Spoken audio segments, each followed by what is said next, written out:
असं आहे की महाविकास आघाडीचं हा तीन तिघाड आहे. हा तीन तिघाड आहे, पण काम बिघाडा नाही, हे लक्षात ठेवा. तीन तिघाडा नक्की आहे. काँग्रेसचा निर्णय दिल्लीत होणार, काय करायचं. शिवसेना आणि राष्ट्रवादी काँग्रेस मुंबईत आहे. तीन पक्ष एकमेकांशी बोलतायत, ती बोलणी संपत नाहीत. प्रत्येकाची इच्छा आहे, त्याच्यामुळे म्हणजे तीन तिघाडा आहे. जसं तिकडे महायुतीमध्ये सुद्धा तीन चाकी रिक्षा आहे. या गोष्टी अशा प्रकारच्या निवडणुकांमध्ये होत असतात. एक जागा आहे, एकाच जागेवरून तीन पक्षात सातत्यानं चर्चा सुरू आहे, शेवटच्या मिनिटापर्यंत सुरूच राहील. त्याच्यामुळे आता पाहू. पण इच्छुकांची संख्या वाढतीये, इच्छुकांची संख्या वाढत जाते, यादी मोठी होत जाते आणि जसे दिवस वाढत आहेत, जवळ येते अर्ज भरायची वेळ आणखी वाढत जात आहे. तर यामध्ये काय मार्ग काय? बघा, काँग्रेस पक्षामध्ये कोण इच्छुक आहे मला माहीत नाही. त्यांचे रिटायर होतात रजनीताई पाटील. राष्ट्रवादी काँग्रेस पक्षामध्ये फक्त शरद पवार आहेत, तिथे दुसरं कोण इच्छुक असणार. आमच्या पक्षामध्ये प्रियंका चतुर्वेदी निवृत्त होत आहेत. इतर काही एक दोन लोकांनी इच्छा व्यक्त केलेली आहे उद्धवजींना भेटून. तर मला वाटतं राजन विचारे आहेत, विनायक राऊतांचं नाव मी ऐकलं. पण इच्छा व्यक्त करायला काहीच हरकत नाही. पण निर्णय पक्ष घेत असतो, पक्षप्रमुख घेत असतात. आणि आता शेवटी अर्ज भरण्याची तारीख ही तेव्हा निर्णय घ्यावाच लागणार. आपलं मीटिंग होणार आहे का? सध्या आपण कोणत्या युगात आहोत? आपण इंटरनेटच्या युगात आहोत. मिटिंगा या झूमवर होत असतात. काय झूमच ना, त्याच्यावर बोलणी सुरू असतात. यंत्रणा फार प्रगत झालेली आहे. प्रत्यक्ष भेटण्याची गरज मला वाटत नाही. काल जयंत पाटील आणि उद्धव ठाकरे यांच्यातही चर्चा झाली. आहे ना दावा, का दावा नसावा? दावा का नसावा? प्रत्येक जण आपापला दावा सांगतच असतो, कारण प्रत्येक पक्षाचा सदस्य निवृत्त झालेला आणि राज्यसभेमध्ये आपला सदस्य असावा हे प्रत्येकाला वाटतं. शिवसेनेला जास्त वाटतं. याचं कारण असं आहे, शिवसेना हा सुद्धा एक प्रादेशिक पक्ष आणि किमान आमचे 2 प्रतिनिधी हे असावेत राज्यसभेत, ही पक्षप्रमुखांची भूमिका आहे. पण राहुल गांधी आणि उद्धव ठाकरे यांच्यामध्ये काही चर्चा झाली? हो, झाली. तुम्ही शरद पवारांना भेटला, त्यांच्यासोबत काही? सगळ्यांशी एकमेकांशी चर्चा सुरू आहे. 3 पक्षांच्या प्रमुख नेत्यांशी एकमेकात चर्चा सुरू आहे आणि ती सुरू असायलाच पाहिजे. पण पवार असले तर शिवसेनेची भूमिका काय असेल? निर्णय तर होऊ द्या. तुम्हीच सांगितलं होतं की शरद पवार हे इच्छुक आहेत. 100% इच्छुक आहे. ते इच्छुक आहेत हे खरं आहे, पण महाविकास आघाडी म्हणून निर्णय घेतला जाईल. म्हणूनच जयंतराव पाटील हे उद्धव ठाकरेंशी बोलत आहेत, उद्धव ठाकरे काँग्रेसच्या नेत्यांशी बोलत आहेत. जो निर्णय होईल तो एकमतानेच होईल. काँग्रेसला असं वाटतंय, काँग्रेसला त्यांचं राज्यसभेतलं विरोधी पक्षनेतेपद टिकवायचं आहे. त्यांना 2 खासदारांची गरज आहे. अशा वेळेस महाराष्ट्रातून खासदार जावा एक, कारण म्हटलं असं जातं की शरद पवार जर त्यांना राज्यसभेवर पाठवलं आणि भविष्यात त्यांनी एनडीए सोबत जाण्याचा निर्णय घेतला तर कदाचित राज्यसभेतलं काँग्रेसचं विरोधी पक्षनेतेपद धोक्यात येऊ शकतं. नाही, मी तुम्हाला एक सांगतो,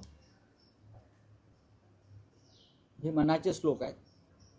शरद पवार कधी एनडीए बरोबर जाणार नाही.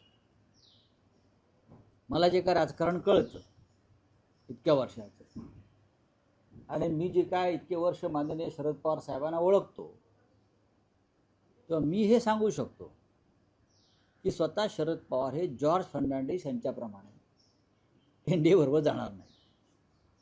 हे मी खात्रीने सांगेन तुम्हाला. आणि दुसरा मुद्दा जो तुमचा काय आहे, राज्यसभेतलं विरोधी पक्षनेतेपद नाही, विरोधी 2 बरोबर खासदारांची गरज आहे. बघा, काँग्रेसला विरोधी पक्षनेतेपदाची चिंता आहे आणि शिवसेनेला राज्यसभेमध्ये आपलं संख्याबळ जे 2 आहे ते टिकवण्याची चिंता आहे. काँग्रेसला राज्यसभेत विरोधी पक्षनेतेपद टिकवायची चिंता आहे आणि आम्हाला म्हणजे शिवसेना पक्षप्रमुख आणि शिवसेनेला राज्यसभेमध्ये शिवसेनेचा आवाज कायम राहावा ही चिंता आहे. प्रत्येकाची वेगळी चिंता आहे आणि ती या एका जागेभोवती गुंतलेली आहे. नाही, पण काँग्रेसकडून जी दोन नावं प्रामुख्याने समोर येत आहेत त्यात पृथ्वीराज चव्हाण आणि बाळासाहेब थोरात ही त्यांची नावं आहेत आणि त्यांचं असं म्हणणं आहे की आमच्या पक्षाचा जर प्रतिनिधी गेला तर आमचं हे राज्यसभेतलं विरोधी नाही पण आता पक्षनेते ह्याच्यावरती मी इथे तुम्हाला उत्तर नाही देऊ शकणार ना. चर्चा सुरू आहेत आणि निर्णय एकमतानेच होणार. निर्णय तर घ्यावाच लागेल. 3 उमेदवार तर उभे राहू शकत नाहीत, एवढी कोणाची ताकद नाही. पण या 3 पक्षामध्ये सर्वात मोठा पक्ष हा शिवसेना आहे. त्याच्यामुळे शिवसेनेची जी भूमिका आहे ती महत्वाची आहे. नाही, पण यामध्ये एक म्हटलं जातं आहे की उद्धव ठाकरे आणि शरद पवार यांच्यात 1-on-1 चर्चा होणं अपेक्षित आहे. पण जर उद्धव ठाकरे शरद पवारांना भेटले तर एक मेसेज असा जाईल, काँग्रेसची भीती आहे का की काँग्रेसला एक मेसेज असा जाईल की उद्धव ठाकरे हे शरद पवारांना नाही. समर्थन करतायत? त्याच्यावरती मी आता बोलणार आहे. असं कोणाला भेटल्यामुळे समर्थन होत नाही. फक्त कोणी आता मीही भेटलो, नाही, ते तुम्ही हॉस्पिटलमध्ये जाऊन शरद आजारी आहे. पवारांच्या प्रकृतीची विचारपूस केली, पण उद्धव ठाकरे यासाठी टाळतायत की जर त्यांना भेटलं तर कदाचित मेसेज असा जाईल की ते राज्यसभेला शरद पवारांना पाठिंबा देतात. त्याच्याविषयी माझ्याकडे माहिती नाही. गणेश नाईकांच्यावर श्रीकांत शिंदेनी टीका केली. मला त्याच्यावरती बोलायचं नाही. त्या दोघांमध्ये जी कुस्ती सुरू आहे बरं का, झटापट, ती महाराष्ट्राच्या हिताच्या एवढंच मी सांगतो. रावसाहेब, रोहित पवारांनी आता एक व्हिडिओ ट्विट कोणी? केला. कोणी? रोहित पवारांनी एक व्हिडिओ ट्विट केलाय 2 मिनिटापूर्वीच की बीएसआर कंपनीचे मालक स्वतः चक्क झोपलेले आहेत, विमान चालू मालकाचा मुलगा झोपलेला आहे. जय पवारांनी इंस्टावर टाकला आणि होता. अटक करण्याची मागणी केली. मागणी केली. रोहित पवारांच्या नंतर पहिल्यांदाच जय पवारांनी आता ही मागणी केलेली आहे त्यांच्या. उत्तम. लोकांची जी भूमिका होती की रोहित पवारच एकटे ही लढाई करतायत आणि स्वतः अजित पवारांचे पत्नी जे उपमुख्यमंत्री आहेत, त्यांची मुलं आहेत, त्यांनी याच्यात सहभागी व्हायला पाहिजे.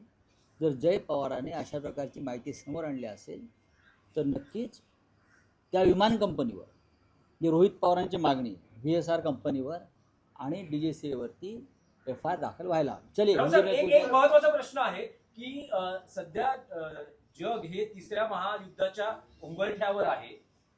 अमेरिका आणि इस्रायल विरुद्ध इराण जो संघर्ष सुरू आहे, भारतातल्या विरोधी पक्षाची नेमकी काय भूमिका आहे?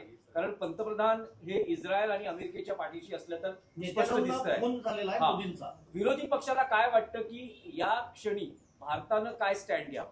या क्षणी भारतानं सगळ्यात आधी प्रधानमंत्री मोदींनी इराणचे सुप्रीम लीडर खमेनाई यांच्या हत्येबद्दल शोक व्यक्त केला पाहिजे. ते लोकांतून निवडून आलेल्या एका राष्ट्राभिमुख सरकारचे सुप्रीम लीडर आहेत. युद्धामध्ये ज्या पद्धतीनं त्यांची हत्या झाली, अमेरिका आणि इस्रायल, इराण हा भारताचा सगळ्यात जुना परंपरागत मित्र आहे. भारताच्या अत्यंत संकट काळामध्ये इराणनं भारताला मदत केलेली आहे. काश्मीरच्या प्रश्नापासून ते अन्य सगळ्या प्रश्नापर्यंत इराण भारताच्या पाठीशी ठामपणे उभा राहिलेला आहे. पाकिस्तान आणि भारताचा जेव्हा जेव्हा संघर्ष झाला तेव्हा इराणनं भारताला पाठिंबा दिलेला आहे. लक्षात घ्या, इराण हा देश असा आहे ज्यांनी भारताला सगळ्यात स्वस्त तेल दिलेलं आहे याआधी. अशा वेळेला भारताचं हे कर्तव्य आहे, भारत सरकारचं, की त्या देशाचा सर्वोच्च नेता, सुप्रीम लीडर ज्याला म्हणतात ते, त्याचं निधन झालेलं आहे. तुम्ही शोक व्यक्त करायला घाबरताय काय? ट्रम्पची आणि नेतन्याहूची परवानगी तुम्हाला लागते? घाबरताय का काय की तुम्हालाही उचललं जाईल व्हेनेझुएलाच्या राष्ट्रपतीप्रमाणे? काय धमकावलंय तुम्हाला का शोक व्यक्त करू नका म्हणून? तुम्ही भारताच्या मित्रांच्या मृत्यूत त्यांच्या शोकात सहभागी होत नसाल तर मला असं वाटतं ही चिंतेची गोष्ट आहे. नाही, पण रावसाहेब, ट्रम्प जे अनेकदा आपली भूमिका व्यक्त करतात त्यांना नोबेल पारितोषिक हवं होतं, कारण त्यांचा असा दावा आहे की त्यांनी जागतिक स्तरावरची अनेक युद्ध थांबवली. मग आता इराणमध्ये युद्ध थांबवलं की ते त्यांनी हत्या ट्रम्प केल्या? यांनी जो हल्ला केलेला आहे त्यांच्या देशानं, त्यांच्या आदेशानं जो हल्ला झालेला आहे, तर तुम्ही त्याकडे कसं पाहता? सैतानी कृत्य आहे. एका मुलींच्या शाळेवरती हल्ला केला जातो बॉम्बचा, आणि 100वर कोवळ्या मुली तिथे ठार केल्या जातात. याचा निषेध जगानं केला पाहिजे, याचा निषेध मोदींनी केला पाहिजे, याचा निषेध देशाच्या हिंदुस्थानच्या राष्ट्रपतींनी केला पाहिजे. लक्षात घ्या मी काय म्हणतोय ते. हे मुकबधीर होऊन का बसलेले आहेत? शाळेवरती हल्ला होतो आणि 100पेक्षा जास्त कोवळ्या मुलींची हत्या केली जाते इस्रायलकडून. अशा सैतानी वृत्तीच्या राज्यकर्त्याला मोदी जाऊन तिकडे मिठी मारतात आणि त्यांचं पदक गळ्यामध्ये लटकवून भारतामध्ये येतात आणि गप्प बसतात. ह्याच्या मागे काहीतरी रहस्य आहे. नहीं, पर ट्रम्प किसका? भारत का स्टैंड क्या होना चाहिए? अगर प्रेसिडेंट ट्रम्प भारत और पाकिस्तान का युद्ध रुकवा सकते हैं तो मोदी इतने बड़े नेता, विश्वगुरु है, वो ईरान और इजराइल का युद्ध रुकवाना चाहिए. मोदी जी ने, इतने बड़े नेता है मोदी जी, विश्वगुरु है, वर्ल्ड लीडर है. ऐसा नेता अब तक ना पैदा हुआ ना पैदा होगा इतिहास में. तो मोदी जी ने आगे आकर अपने दोस्तों को कहना चाहिए, भाई अब बहुत हो गया, युद्ध रुकवाइए. तो शौक भी नहीं किया इस बात में. ये बहुत ही गंभीर बात है.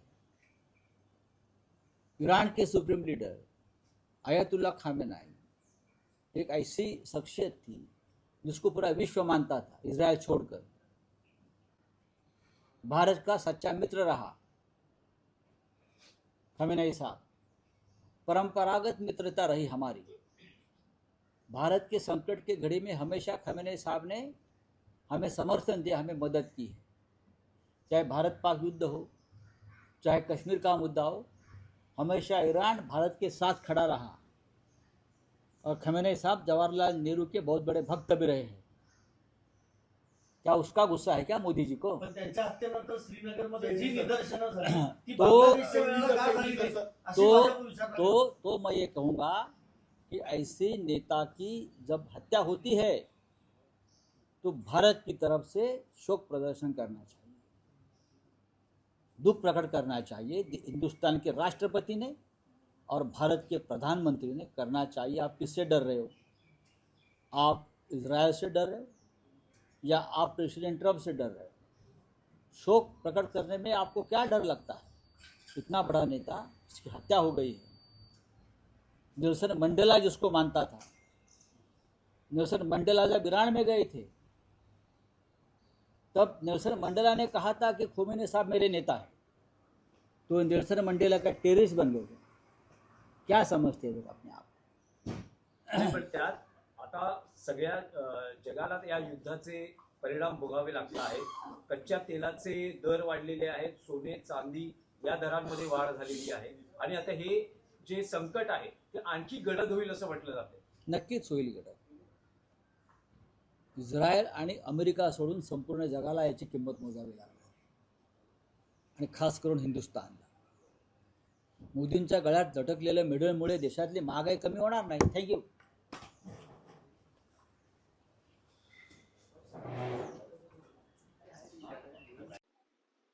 फक्त कोणी, आता मीही भेटलो, ते तुम्ही हॉस्पिटलमध्ये जाऊन आजारी आहे. शरद पवारांच्या प्रकृतीची विचारपूस केली, पण उद्धव ठाकरे यासाठी टाळतायत की जर त्यांना भेटलं तर कदाचित मेसेज असा जाईल की ते राज्यसभेला शरद पवारांना पाठिंबा देतील. त्याच्याविषयी माझ्याकडे माहिती नाही. गणेश नाईकांच्यावर श्रीकांत शिंदेनी टीका केली. मला त्याच्यावरती बोलायचं नाही. त्या दोघांमध्ये जी कुस्ती सुरू आहे, बरं का, झटापट, ती महाराष्ट्राच्या हिताच्या, एवढंच मी सांगतो. रावसाहेब रोहित पवारांनी आता एक व्हिडिओ ट्विट अरे, केला. कोणी? रोहित पवारांनी एक व्हिडिओ ट्विट केलाय 2 मिनिटापूर्वीच की बीएसआर कंपनीचे मालक स्वतः चक्क झोपलेले आहेत, विमान चालू आहे. मालकाचा मुलगा झोपलेला आहे. जय पवारांनी पवारांनी रस्त्यावर टाकला होता. अटक करण्याची मागणी केली. हा, मागणी केली आहे. रोहित पवारांच्या नंतर पहिल्यांदाच जय पवारांनी आता ही मागणी केलेली आहे त्यांच्या. उत्तम. लोकांची जी भूमिका होती की रोहित पवारच एकटे ही लढाई करतायत, आणि स्वतः अजित पवारांचे पत्नी जे उपमुख्यमंत्री आहेत, त्यांची मुलं आहेत, त्यांनी याच्यात सहभागी व्हायला पाहिजे. जर जय पवारांनी अशा प्रकारची माहिती समोर आणली असेल तर नक्कीच त्या विमान कंपनीवर जे रोहित पवारांची मागणी VSR कंपनीवर आणि DGCA वरती FIR दाखल व्हायला हवी. चलिए राव ये साहेब, मैं एक कुछ एक महत्वाचा प्रश्न आहे की सध्या जग हे तिसऱ्या महायुद्धाच्या उंबरठ्यावर आहे. अमेरिका आणि इस्रायल विरुद्ध इराण जो संघर्ष सुरू आहे, भारतातल्या विरोधी पक्षाची नेमकी काय भूमिका आहे? कारण पंतप्रधान हे इस्रायल आणि अमेरिकेच्या पाठीशी असल्या तर स्पष्ट दिसतंय. फोन झालेला आहे हा. मोदींचा. विरोधी पक्षाला काय वाटतं की या क्षणी भारतानं काय स्टँड घ्यावं? या क्षणी भारतानं सगळ्यात आधी प्रधानमंत्री मोदींनी इराणचे सुप्रीम लीडर खमेनाई यांच्या हत्येबद्दल शोक व्यक्त केला पाहिजे. ते लोकांतून निवडून आलेल्या एका राष्ट्राभिमुख सरकारचे सुप्रीम लीडर आहे. युद्धामध्ये ज्या पद्धतीनं त्यांची हत्या झाली, अमेरिका आणि इस्रायल, इराण हा भारताचा सगळ्यात जुना परंपरागत मित्र आहे. भारताच्या अत्यंत संकट काळामध्ये इराणनं भारताला मदत केलेली आहे. काश्मीरच्या प्रश्नापासून ते अन्य सगळ्या प्रश्नापर्यंत इराण भारताच्या पाठीशी ठामपणे उभा राहिलेला आहे. पाकिस्तान आणि भारताचा जेव्हा जेव्हा संघर्ष झाला तेव्हा इराणनं भारताला पाठिंबा दिलेला आहे. लक्षात घ्या, इराण हा देश असा आहे ज्यांनी भारताला सगळ्यात स्वस्त तेल दिलेलं आहे. या अशा वेळेला भारताचं हे कर्तव्य आहे, भारत सरकारचं, की त्या देशाचा सर्वोच्च नेता, सुप्रीम लीडर ज्याला म्हणतात ते, त्याचं निधन झालेलं आहे. तुम्ही शोक व्यक्त करायला घाबरताय काय? ट्रम्पची आणि नेतन्याहूची परवानगी तुम्हाला लागते? घाबरताय का काय की तुम्हालाही उचललं जाईल व्हेनेझुएलाच्या राष्ट्रपतीप्रमाणे? काय धमकावलंय तुम्हाला का शोक व्यक्त करू नका म्हणून?